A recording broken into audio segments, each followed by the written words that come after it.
before we get started, let's take another look at the greatest layup I've ever seen. Seriously, that shot was out of this world. The way Kyrie created space for that, I mean, ironically, he has an insanely well-rounded offensive game.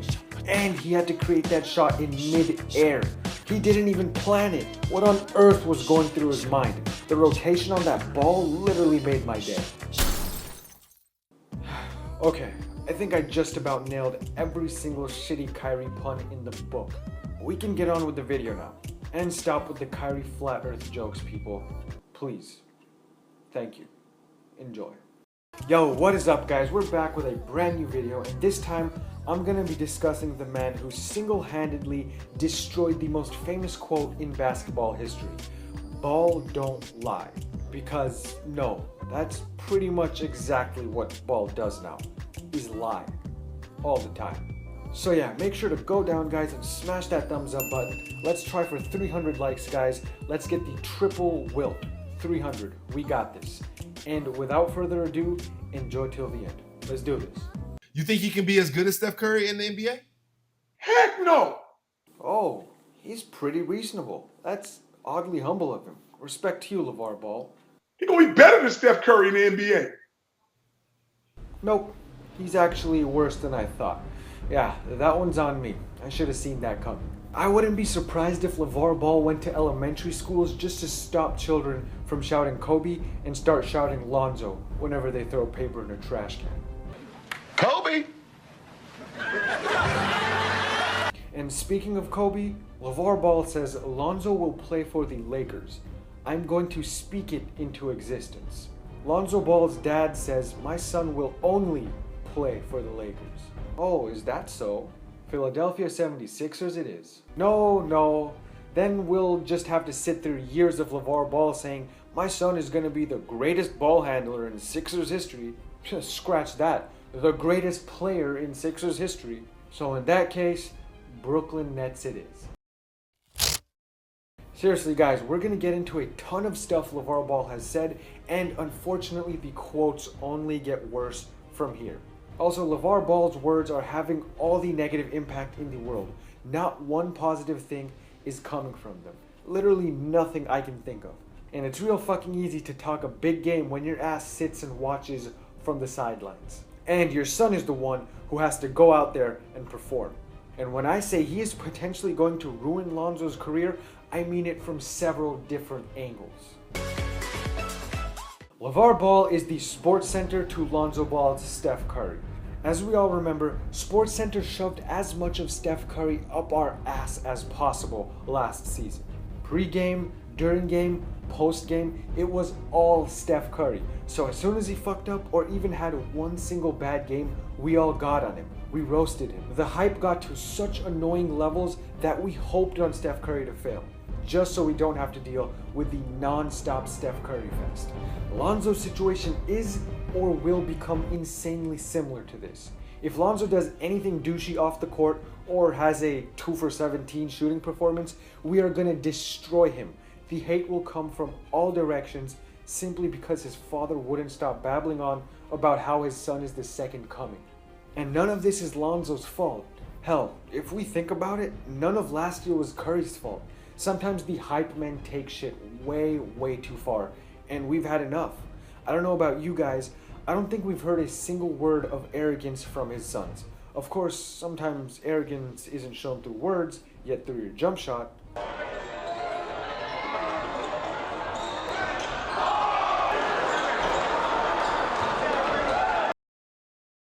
But the point remains, his sons are going to get unfair negative attention because their dad keeps talking. All they do is go out and ball, no pun intended. At the end of the day, no matter how overhyped you are, no matter how many haters you have, you can overcome that. Kobe and LeBron are probably two of the most loved, yet most hated players of all time. They've both proven the hate is irrelevant. It fuels them. Kobe actually preferred it. So in Lonzo's case, when his dad overhypes him, forget the hate. What about the pressure? The philosophy is simple. Being the first pick is harder than being the 60th pick. In one situation, you're expected to perform your ass off, and in LeBron's case, literally become Michael Jordan combined with Magic Johnson. And in the other situation, you can play freely without much real expectation, and who knows, maybe someday you become a top 10 point guard in the league. The point is, pressure can either burst your pipe or turn you into a diamond. Lonzo already had a ton of pressure on him. He's a big name player, and with his dad thrown into the mix, hyping him out of his ass, you think Lonzo doesn't think about that every time he goes out to play? Lavar is pushing up his expectations so damn high that when Lonzo performs poorly or even has an average game, we're gonna be disappointed. Think of it this way. When you're playing pickup with your friends for fun, you enjoy yourself. When you're out there playing pickup and everyone hypes you up to make every single shot and be an amazing player, you psych yourself out. Speaking of psyching out, in the wise words of a very wise man and one of the greatest basketball players of all time, I would go 0 for 30 before I go 0 for 9. 0 for 9 means you beat yourself. You psyched yourself out of the game. So I'm pretty sure Lavar Ball's statements have pissed me off, pissed you guys off, and you know who else? His teammates. So let me put a picture in your head. You guys play basketball professionally with a team?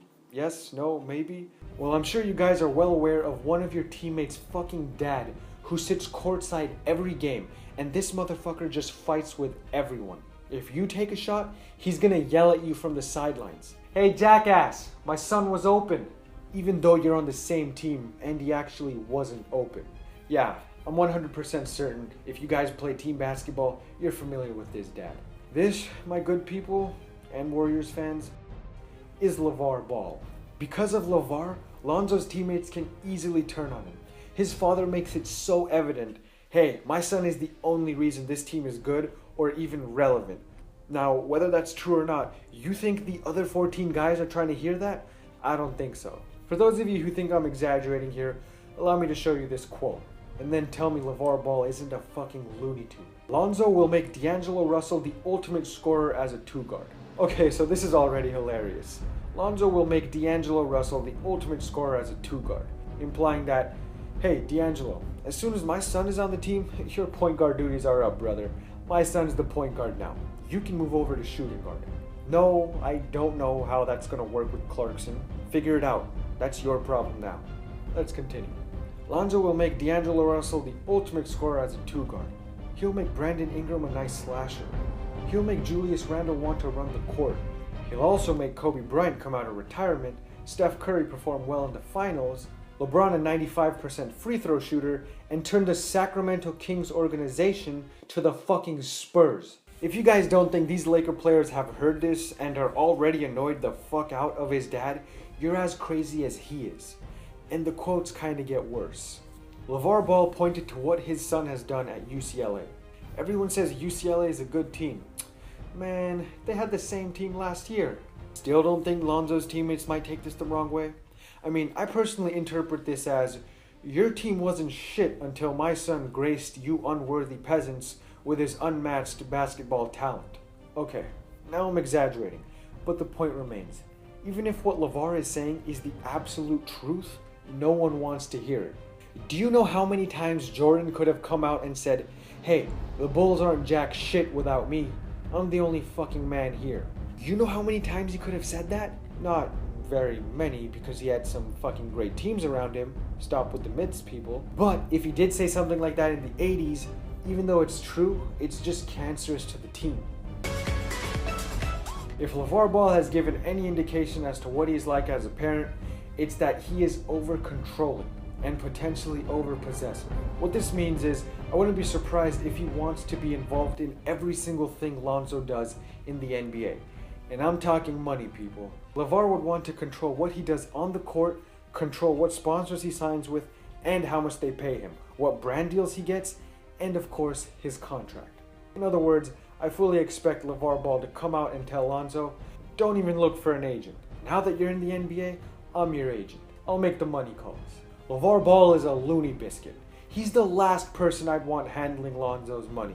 I mean, can you imagine Lavar Ball as an agent? Holy crap. Why would I not be surprised if Lonzo Ball's dad took an NBA organization to court if his son wasn't the highest paid player on the team?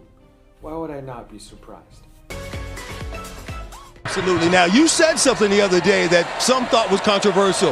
What made you say that one day Lonzo is going to be better than Steph Curry in Golden State? Hey, let me tell you this right now. Autism incoming, folks. I'm going to tell you right now, he better than Steph Curry to me. Here, put Steph Curry on UCLA's team right now and put my boy on Golden State and watch what happens. Oh, my goodness. I mean, you doubled down on it right there. Double down on it again. And like I said, if I don't know what my boy's about, I'm not going to make that statement. Steph's going to have problems trying to guard my boy. And let's see, play one-on-one. So Lavar has exceeded the point of egotistical megalomaniacy and is now headed into the land of retardation. Those were some big words, but I promise I'm not that smart. I am smart enough, though, to know there isn't a single front office in the NBA that wants to have to deal with this. Because, let's face it, imagine a scenario where Lonzo isn't having plays run for him, or getting the most minutes, or taking the last shots. I think it's safe to say Lavar Ball is going to feel the need to chime in or take action. When NBA players become adults and professionals, the last people organizations want to deal with is their parents. Once again, if Lonzo Ball did go to the Lakers, why would I not be surprised if Luke Walton finds himself being yelled at by Lavar at every home game? You see, quite frankly, Lonzo isn't LeBron tier, for example. LeBron tier is basically teams wanting you as their first pick at any cost. LeBron could go number one even with Donald Trump as his father. Lonzo is nowhere near as good. And the whole controlling, arrogant dad thing he has going on, it's just not doing him any good. Lastly, before we go, I wanted to talk a bit about the three bros, and definitely get your thoughts on it as well. For those of you who don't know, follow me on Twitter, make sure to do so, we can discuss further, but of the three brothers, Lonzo is the one who comes off as a humble dude, just a well-rounded good guy. My only problem with the kid is,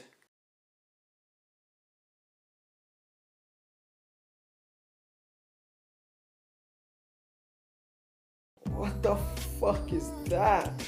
Damn, that's what happens when you talk all that shit, Lavar. Your son's form comes out looking like a boomerang. Seriously, it's weird. All three of them have dog shit form. I'm actually shocked it's not fixed yet. For those of you who don't know, Curry was a hip shooter when he was young. He'd pull the ball up from his hip, and if he went into the NBA with the same form, he would be a 35% three-point shooter. If Lonzo doesn't get that shit sorted out fast, it just won't work in the NBA. And I don't even know, maybe some holy water, maybe church, cause that shit has demons. Fuck. Anyways, maybe I'm alone on this, but LaMelo and LiAngelo come off to me as arrogant. Of course LaMelo is still 15, but Lonzo really looks like a dude who seems to be heading in the right direction, and I'm pretty sure he doesn't really appreciate what his dad is doing. So yeah, if you made it here, thank you so much. Let me know in the comments, and just comment whatever you like about Kevin Durant's injury, Matt Barnes, Cavs signing Bogut, any questions at all. I reply to all the comments, and make sure to smash that like button, guys. I'm gonna try to upload a new video really soon, so subscribe if you're new, and I'll owe you one, bros. Make sure to check out my last video if you haven't already, or just click on a random one, whatever you like. Enjoy, guys. Peace.